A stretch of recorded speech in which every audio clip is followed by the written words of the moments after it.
Welcome back to the 5% Club. I'm Shayla King, a former C-suite executive turned business and life coach. And this is the podcast for leaders who want it all. The promotions, the paychecks, and luxurious amounts of time for the things that matter most. Each week, I'm going to teach you from my performance and happiness formula what it takes to rise to the top without burnout and overwhelm. Work less, make more, and design a life you love. That's what we do in the 5% Club. Let's go. What if I told you there's a room, a real room, where high-achieving women show up and just tell the truth? Where a new mom admits she's been lying in bed at night, running a doom loop about everything she's failing at. And then she walks into work the next morning looking polished, put together, and like she has it all figured out. Where a CEO admits her real inner thoughts when she gets off stage. And where a director asks out loud whether it's time to leave the company she's given 17 years of her life to. Where a woman finally says out loud, I'm never enough for my work, and I'm never enough for my family. And instead of being told to just think positive, she actually gets the tools to change it.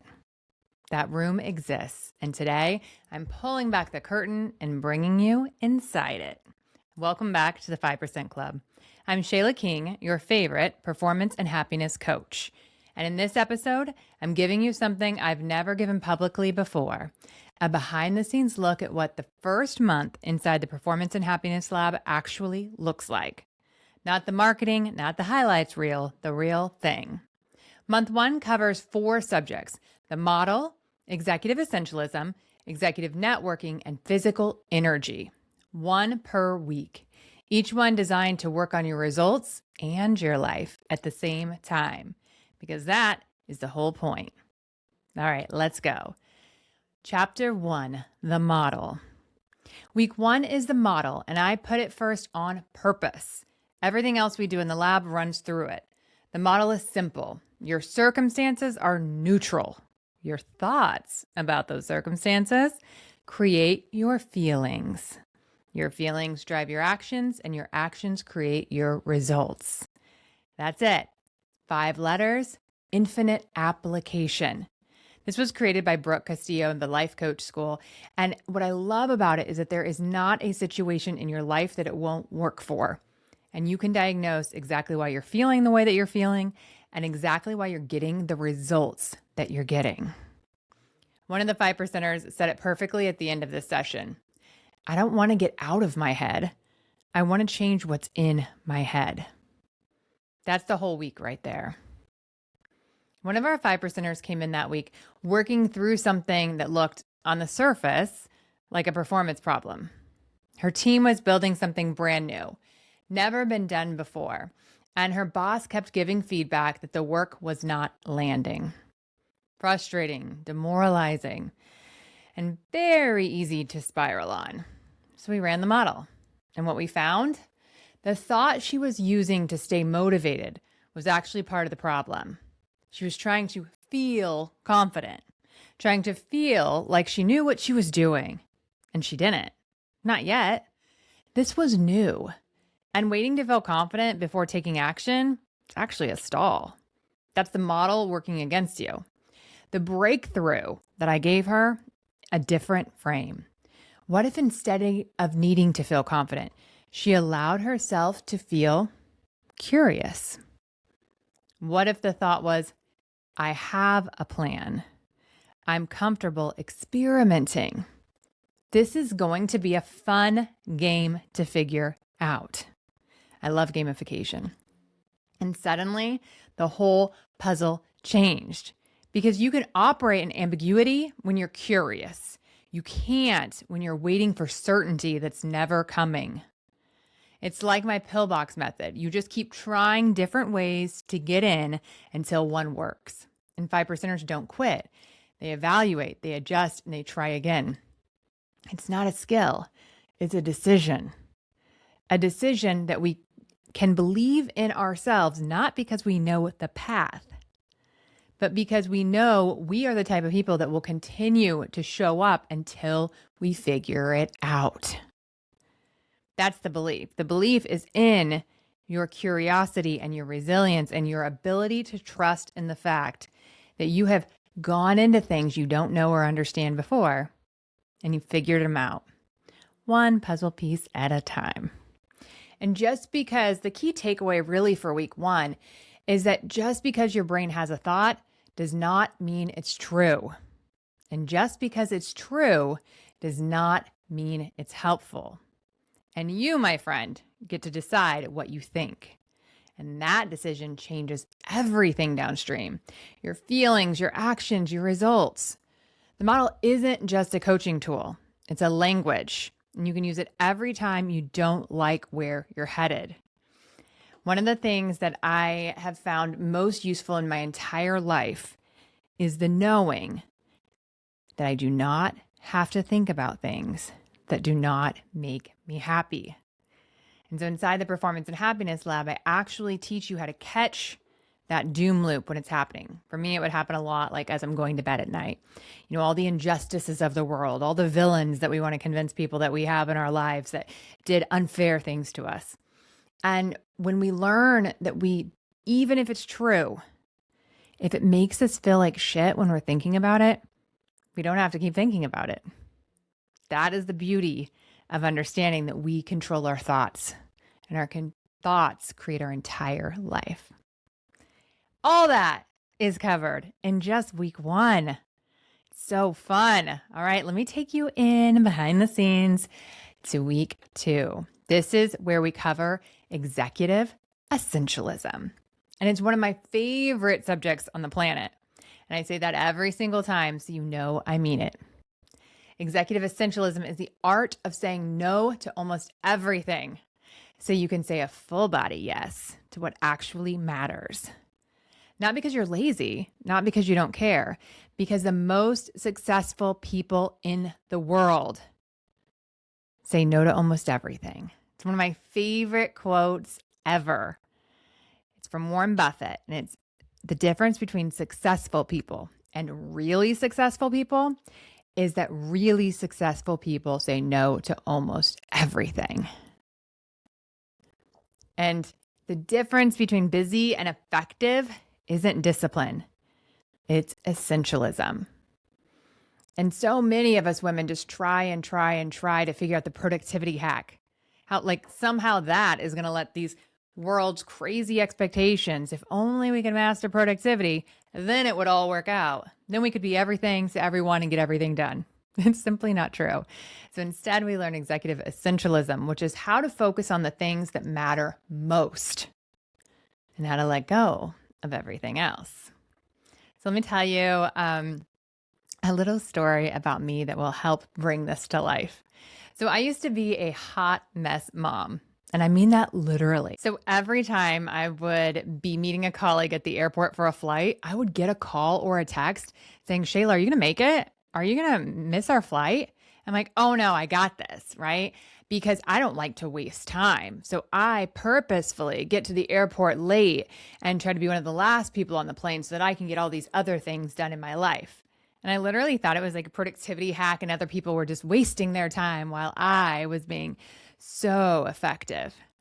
Until anything would go wrong, right? So there's a little bit of traffic or there's construction or, I drop something on the way out the door. It doesn't matter what it was, the smallest thing, a red light would then put me into a cortisol spiral because I didn't leave any time for life to be lifing. I designed my life like a non-essentialist, which means that I expected everything to go right in my favor. And as long as, no one talked to me, there were no red lights and I never had to go to the bathroom, my life would work out. But that was not reality. And so I would have colleagues nervous about my arrival every single time. And I would add stress and pressure when I had the red light, when there was a train, when I got there and the lines were longer than I expected, or I got chosen for a bag check. How dare they? Because I did not leave any extra time at all. And so now that means that my thoughts were about, oh my God, am I going to make it on time or not? And then it raises my cortisol level. And then I'm not focusing on what I could be thinking about. And I'm not enjoying myself. And I was proud of it. That was my normal. And I thought I was proud of it in like the most ignorant way possible, because I thought that busy meant important. I thought packed meant productive. I thought I was winning. So when I learned executive essentialism, I learned how to slow down and get rid of that hot mess mom identity. And I was able to completely transform my life. I mean, I remember being behind people in line, and if they didn't open the door fast enough, I'd get so like, oh my God, they're taking so long and da da da.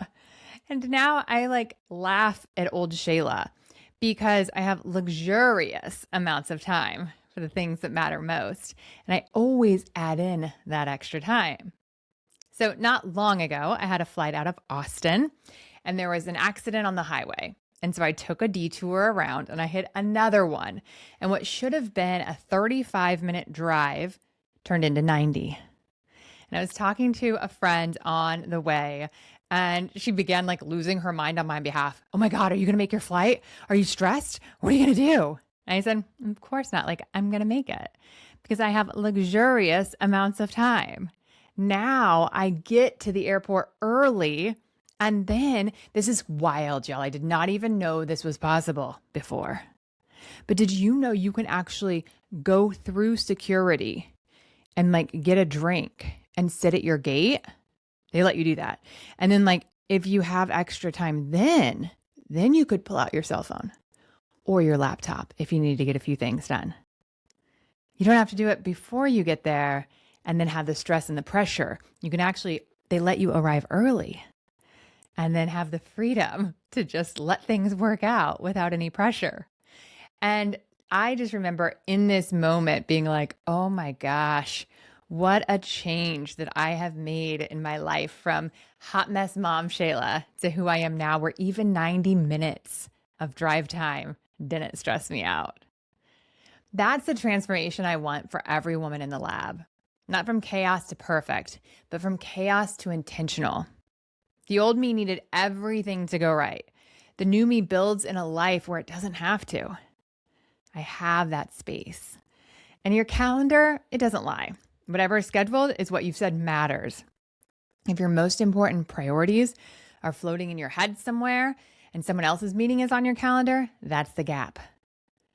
So this week, one quick thing that you can do is just cut one thing that doesn't belong and add in 15 minutes of buffer time. And then give me one thing on your calendar that you love, that you actually want to be there. So cut one thing, add one buffer, and add in something pleasurable just for you. All right, chapter 3. We are going into our third week, which is executive networking. Week 3 is executive networking. And I'm going to be honest with you, most people come into this week with some version of ick about it. Too draining, too fake. I shouldn't need help. I built this myself. I'll figure it out on my own. One of those, right? Sound familiar? So here's what I want you to know. Networking is not about schmoozing. It's not about having a persona. It's about deciding what you actually want your relationships to look like and then going and building them on purpose. So one of my clients, Dr. Wendy Crossman, she's brilliant, accomplished, the kind of woman who spent entire career delivering results. And when we worked together, I told her it was time to start setting up coffee chats, start building the network intentionally. And she looked at me and said, I just don't know if anyone's going to want to meet with me. Listen, I've heard versions of this from so many high-performing women. The higher they've climbed, the more they've convinced themselves that they don't deserve a seat at the table of someone else's time. Like somehow their credentials, their experience, their track record, their like fun personality, none of it counts for a reason for someone to say yes. So I asked her one question. I said, Wendy, if someone reached out to you and asked for a coffee chat, would you meet with them? She didn't even hesitate. Absolutely. And there it was, the breakthrough. This one question flipped everything, because if she would show up for someone else without a second thought, why was she so sure that no one would show up for her? The thought no one will want to meet with me was not based on evidence. It was based on fear. And once she saw it, she couldn't unsee it. So she started reaching out. She set up the coffee chats. She built and rebuilt the relationships intentionally, on purpose, the way we teach it in the lab. And the week she left her company, she received a job offer for a VP of supply chain role. It came directly from the network she had reached out to. She didn't stumble into it. She didn't get lucky. She did the work, and the work paid off.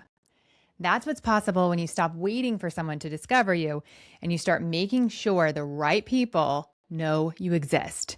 Because it doesn't matter how good you are if they don't know who you are. So remember, the thought that no one will want to meet with me is a little lie that your fear tells you. So flip it. Would you meet with someone who asked? Then they will too. And not everyone even has to. We just need a couple. The lab gives you the confidence, the playbook, and the accountability to actually make it happen. Because knowing you should network and doing it are two very different things. All right, let's go into chapter 4, physical energy. This is the last subject of the month. And week 4 with physical energy, I start the session by asking everyone to show me what tired looks like. Shoulders in, head down, collapsed. You know the position.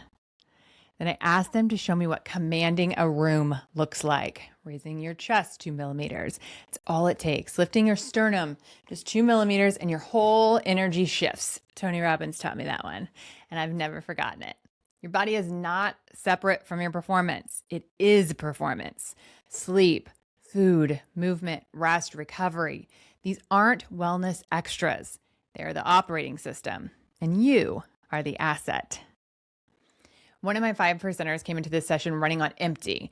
They had just bought a brand new house that was full of projects and full of issues. And it's like little things, right? Well, I can't paint the garage, so I can't organize the garage. And like, which comes first? And there's stuff everywhere and I have so much to do. And she was trying to slow down after like coming in too hot from work. And she was sitting there saying out loud, I think everybody at work would honestly be happy if I just left today. So we coached on it in real time.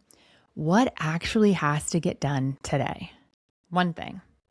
Reply to a counteroffer for her director of facilities. It would take 15 minutes, maybe. Then what? A nap, and then going to sleep. Sleep came out twice. We both laughed about that. But I noticed it. Her body was telling her exactly what she needed. She just needed permission to listen. So here's what got me. She said taking the afternoon off felt like a privilege she didn't deserve. Like her hourly employees couldn't do that, so she shouldn't either. And so I asked her, who gets called in the middle of the night when something goes wrong? And she said, me. Exactly. With privilege comes responsibility. You have both. So take the perk and leave the guilt. This is not selfishness. This is protecting the asset. You, my friend, are the asset. So she sent the email, she went home, and she slept. And that's a win. So we have to remember we only have one place to live. Your physical energy is a foundation everything else is built on. And when we focus on our physical energy, we can show up for everything else. And as a friendly reminder, the leader is not going to select you for a promotion, for a bigger role, if they think you're already tired in your current role. If they think you're exhausted now, they are not going to think you have the capacity for more. So our physical energy actually is directly related to how much we're going to get paid and what promotions and roles we're offered. In addition, I'm the performance and happiness coach, and I want you to love your whole damn life. And for that to be possible, you have to have the energy for it. You've got to be able to come home and not be exhausted. And so inside of the physical energy module, we teach you how to create your own customized playbook. What allows you to feel and perform at your best. And most people go their entire life without learning that. So there you have it. That's month 1 of the PH Lab. 4 weeks, 4 subjects, and dozens of moments like the ones I just shared. Real women, real decisions, real breakthroughs. The model, essentialism, networking, physical energy. These aren't 4 separate topics. They're 4 angles of the same truth. You are capable of more. Your thoughts are in your way, and when you do the work, the right work, your whole life changes.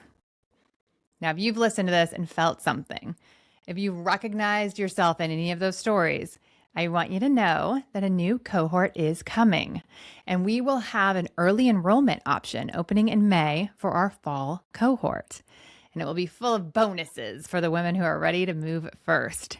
So if you know you want in, get on the wait list now. It's at Shayla, SHAYLAKING.com/PH Lab.